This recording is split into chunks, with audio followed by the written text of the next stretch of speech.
살다 보면 누구나 나를 만만하게 대하는 사람을 만날 때가 있습니다. 왜 나를 만만하게 여기는지 도무지 이유를 모르겠을 때 마음이 괜히 상하고 생각이 많아지기도 합니다. 내가 뭘 잘못한 건가? 아니면 그냥 참고 넘어가야 하나? 그런 고민들을 하다 보면 이 질문을 피해 갈 수 없게 됩니다. 혹시 나의 태도에 문제가 있었던 건 아닐까? 정약용은 이런 순간에 감정으로 자신을 다독이기보다 삶의 기준을 먼저 세워야 한다고 보았습니다. 사람을 대하는 태도의 기준 말입니다. 오늘은 애써 강해지지 않아도 만만하게 보이지 않게 만드는 태도를 정약용의 지혜를 통해 살펴보려 합니다. 첫 번째 지혜, 말을 줄여라.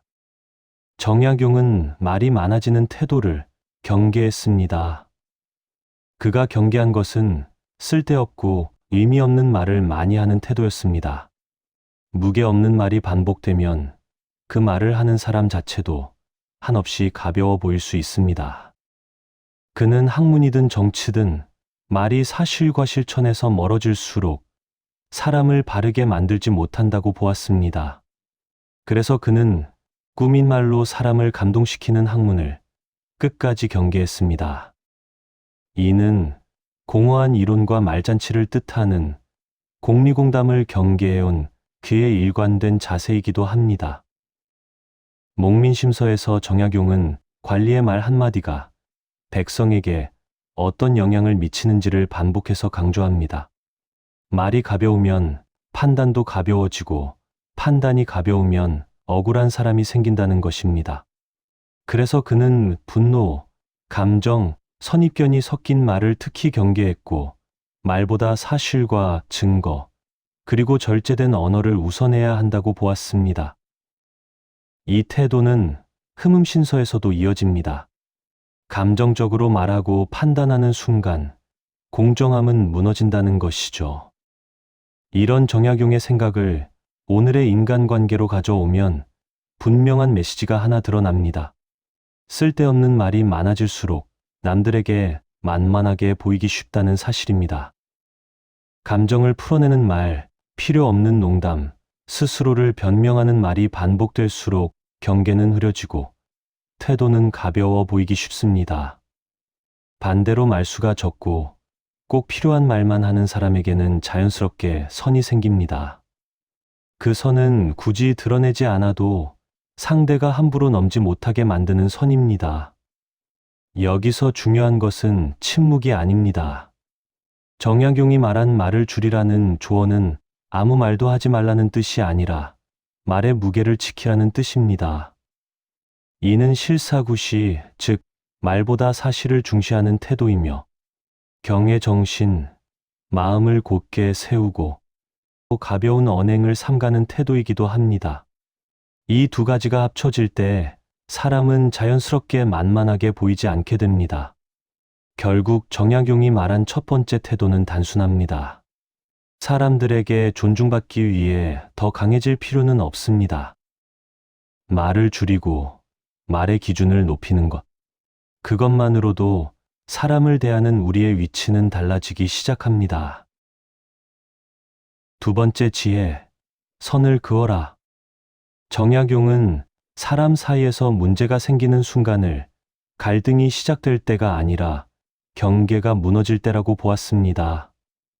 그는 관계가 지나치게 가까워질수록 오히려 더 위험해진다고 보았고, 특히 원칙 없이 이어지는 정은 결국 폐단으로 바뀐다고 경고했습니다.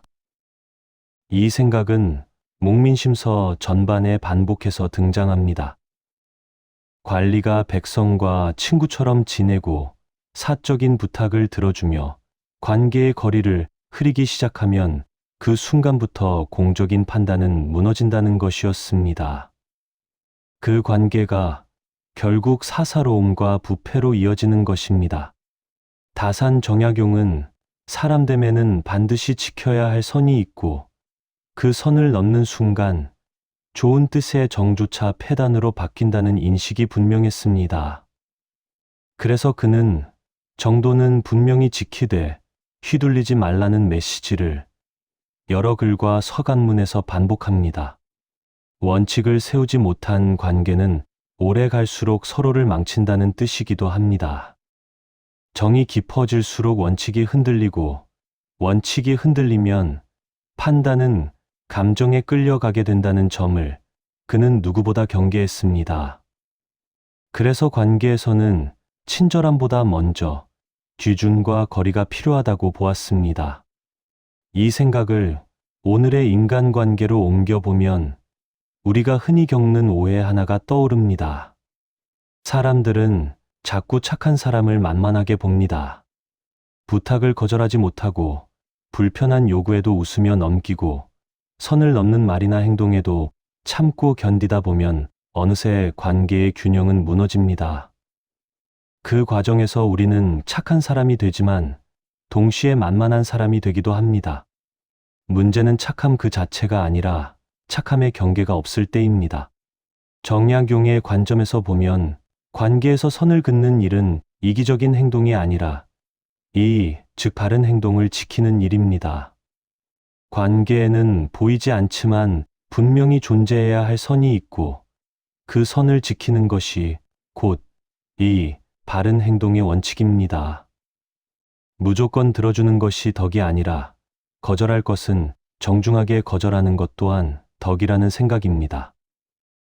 선을 분명히 하지 않으면 결국 상대도 관계를 존중하지 않게 되고 그 관계는 오래 갈수록 서로를 힘들게 합니다. 선을 긋는다는 것은 관계를 끊으라는 말이 아닙니다. 냉정해지라는 뜻도 아닙니다. 오히려 그 관계를 바르게 잘 유지하기 위한 최소한의 태도입니다. 경계가 분명한 사람은 상대를 무시하지 않으면서도 스스로를 함부로 다루게 두지 않습니다. 정약용이 말한 두 번째 태도는 결국 이것입니다. 사람들에게 만만하게 보이지 않기 위해 더 착해질 필요도, 더 강해질 필요도 없습니다. 지켜야 할 선을 알고 그 선을 흔들림 없이 지키는 것, 그것이 관계를 바로 세우는 가장 현실적인 지혜입니다. 세 번째 지혜, 감정적으로 반응하지 마라. 정약용은 사람이 가장 쉽게 약점을 드러내는 순간을 실수할 때가 아니라 감정이 앞설 때라고 보았습니다. 그는 재판과 형벌을 다루는 흠음신서에서 분노, 선입견, 추정이 판단에 개입되는 순간 반드시 억울한 사람이 생긴다고 반복해서 말합니다. 감정이 섞인 판단은 정의를 흐리고 이성이 무너진 자리는 언제나 누군가의 희생으로 채워진다는 인식이 분명했습니다. 정약용이 이렇게까지 감정을 경계한 이유는 단순합니다. 감정은 빠르지만 정확하지 않고 즉각적이지만 책임을 지지 않기 때문입니다. 화가 난 상태에서 내뱉은 말, 상처받은 감정에서 나온 행동은 순간적으로는 속이 시원할 수 있지만 그 순간 판단의 중심은 이미 나에게서 떠나 있습니다. 그는 이를 가장 위험한 상태로 보았습니다. 이 태도는 재판이라는 특수한 상황에만 해당하지 않습니다. 인간관계에서도 마찬가지입니다. 누군가의 말에 쉽게 흥분하고 바로 반응하고 감정을 숨기지 못하는 사람은 의도치 않게 상대에게 자신의 약점을 보여주게 됩니다. 감정적으로 흔들리는 태도는 상대에게 선택권과 주도권을 넘겨주기 쉽습니다.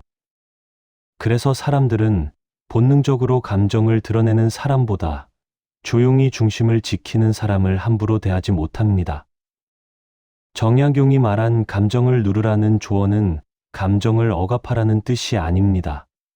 그는 분노에 휘둘리지 않도록 마음의 중심을 바로 세우라고 말합니다. 감정을 느끼지 말라는 것이 아니라 그 감정에 휘둘려 말하고 행동하지 말라는 뜻입니다. 서운해하지 말라는 것이 아니라 서운한 감정에 이끌려 말하고 행동하지 말라는 뜻입니다. 이것이 바로 그가 말한 경입니다. 마음을 차분히 본래의 자리로 되돌리고 감정 위에 이성을 세우는 태도입니다. 오늘 우리의 삶에서도 이 태도는 그대로 적용됩니다. 즉각 반응하지 않는 사람, 말수를 줄이고 상황을 한 번 더 바라보는 사람, 감정이 아닌 기준으로 움직이는 사람은 자연스럽게 만만하게 보이지 않습니다. 감정을 드러내지 않아서가 아니라 감정에 끌려가지 않기 때문입니다. 정약용이 말한 세 번째 태도는 결국 이것입니다. 사람들에게 함부로 보이지 않기 위해 더 날카로워질 필요는 없습니다. 감정의 중심을 스스로 잡고 조용히 단정하게 반응하는 것. 그 태도 자체가 이미 가장 단단한 경계가 됩니다. 네 번째 지혜, 자기 기준을 가져라. 정약용은 사람이 쉽게 이용당하는 이유를 성격이나 능력에서 찾지 않았습니다. 그는 그보다 더 근본적인 원인으로 기준이 없는 삶을 지목했습니다. 뜻이 서지 않으면, 즉 스스로 옳다고 믿는 기준이 없으면 학문도 산도 결국 남에게 끌려갈 수밖에 없다는 말입니다. 이 관점은 그의 학문 전체를 관통합니다. 전론처럼 돈과 이익의 문제를 다룬 글에서도, 그리고 정치와 윤리에 관한 글들에서도 그는 반복해서 묻습니다. 무엇이 옳은가? 누구를 위한 선택인가? 그 판단의 기준은 어디에 있는가? 정약용이 중요하게 본 것은 남들이 좋다고 말하는 기준이 아니었습니다.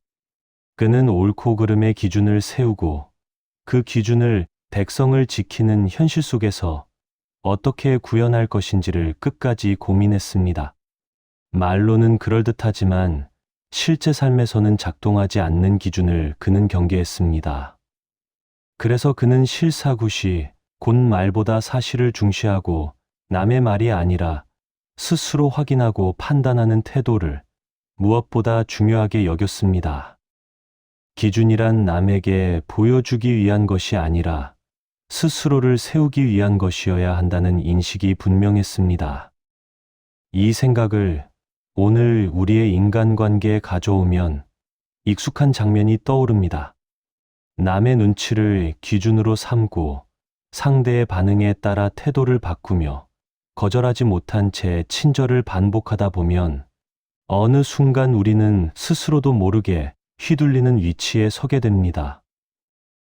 원칙 없이 이어지는 친절은 상대에게는 배려가 아니라 당연함으로 읽히기 쉽고 그 순간부터 관계의 균형은 무너집니다. 정약용의 관점에서 보면 이것은 마음이 약해서가 아니라 기준이 서 있지 않아서 생기는 문제입니다. 내가 무엇을 지키며 살고 싶은지, 어디까지는 받아들이고 어디부터는 물러서지 않을 것인지가 분명하지 않으면 판단의 기준은 늘 바깥에 놓이게 됩니다. 그리고 기준이 바깥에 있는 사람은 상황이 바뀔 때마다 흔들릴 수밖에 없습니다. 자기 기준을 가진다는 것은 고집을 부린다는 뜻이 아닙니다. 주변의 말에 귀를 닫겠다는 의미도 아닙니다. 정약용이 말한 기준이란 남의 평가와 상관없이 조용히 유지되는 삶의 중심입니다. 필요할 때는 부드럽게 양보하되 스스로 무너지는 선택은 하지 않는 태도입니다. 이런 사람은 크게 주장하지 않아도 자연스럽게 존중을 받습니다. 기준이 있는 사람에게는 쉽게 요구하지 못하고 함부로 선을 넘지 못하기 때문입니다. 정약용이 말한 네 번째 태도는 결국 이것입니다. 사람들에게 만만하게 보이지 않기 위해 더 친절해질 필요는 없습니다. 내가 지키고 싶은 삶의 기준을 분명히 세우고 그 기준을 조용히 유지하는 것. 그 태도가 사람들 앞에서 나를 흔들리지 않게 세워줍니다. 다섯 번째 지혜, 스스로를 존중하라. 정약용은 사람의 태도가 말이나 표정에서 먼저 만들어진다고 보지 않았습니다. 그는 태도의 뿌리를 훨씬 더 깊은 곳, 삶을 대하는 방식 전체에서 찾았습니다. 유배라는 가장 가혹한 환경 속에서도 그는 하루의 리듬을 무너뜨리지 않았고 독서와 연구, 글쓰기를 멈추지 않았으며 절제된 생활을 끝까지 유지했습니다. 가난하고 외로운 환경에서도 스스로를 방치하지 않았다는 사실 자체가 그의 사상이 말이 아니라 삶으로 증명되었음을 보여줍니다. 정약용에게 자기 관리는 겉모습을 단정히 하는 문제에 그치지 않았습니다. 그것은 시간을 어떻게 쓰는지, 하루를 어떤 태도로 보내는지, 말과 행동에 얼마나 절제가 담겨 있는지까지 포함하는 개념이었습니다. 그는 몸과 마음을 돌보는 일이 학문의 바탕이라고 보았고, 그래서 자식들에게 보낸 편지에서도 검소함과 근면함, 그리고 자기 절제를 반복해서 당부했습니다. 삶이 흐트러지면 판단도 흐트러지고, 판단이 흐트러지면 사람을 대하는 태도 역시 가벼워질 수밖에 없다고 보았기 때문입니다. 이 관점을 오늘의 삶에 대입해 보면 우리가 자주 놓치는 진실 하나가 드러납니다. 스스로를 함부로 대하는 사람은 원하지 않아도 남에게 가볍게 보이기 쉽다는 사실입니다. 생활이 무너지고 습관이 흐트러지고 말투와 태도에 긴장이 사라지면 그 사람의 말과 행동에는 자연스럽게 진중함이 사라집니다. 반대로 삶을 단정히 관리하는 사람은 크게 주장하지 않아도 그 태도 자체에서 신뢰와 거리감이 만들어집니다. 정약용이 강조한 근, 검, 경, 이 세 가지는 단순한 도덕 덕목이 아니라 사람의 중심을 세우는 실천 가치였습니다. 성실하게 하루를 살아가는 태도, 과하지 않게 절제하는 습관, 마음을 흐트러뜨리지 않고 자신을 존중하는 자세. 이 세 가지가 쌓일수록 사람은 스스로를 존중하게 되고 그 존중감은 말투와 태도, 인간관계 전반으로 자연스럽게 드러납니다. 이렇게 스스로를 존중하고 관리하는 것은 타인에게 보여주기 위한 포장이 아니라 사람들 앞에서 나를 가볍게 만들지 않기 위한 가장 근본적인 태도입니다. 정약용이 말한 5번째 태도는 결국 이것입니다. 사람들에게 만만하게 보이지 않기 위해 더 강한 척할 필요는 없습니다. 스스로를 존중하며 삶을 단정히 관리하는 것. 그 태도가 쌓여 타인은 더 이상 나를 함부로 대하지 못합니다. 오늘 나눈 정약용의 지혜는 누군가를 이기기 위한 처세가 아니라 스스로를 지키기 위한 태도에 관한 이야기였습니다. 말을 아끼고 선을 지키며 감정에 휘둘리지 않고 자기 기준을 세우고 스스로를 존중하는 것. 그 조용한 태도들이 모여 사람 앞에서 나를 가볍게 만들지 않습니다. 오늘의 지혜가 당신의 내일을 비추는 작은 등불이 되기를 바랍니다. 함께 해주셔서 감사합니다.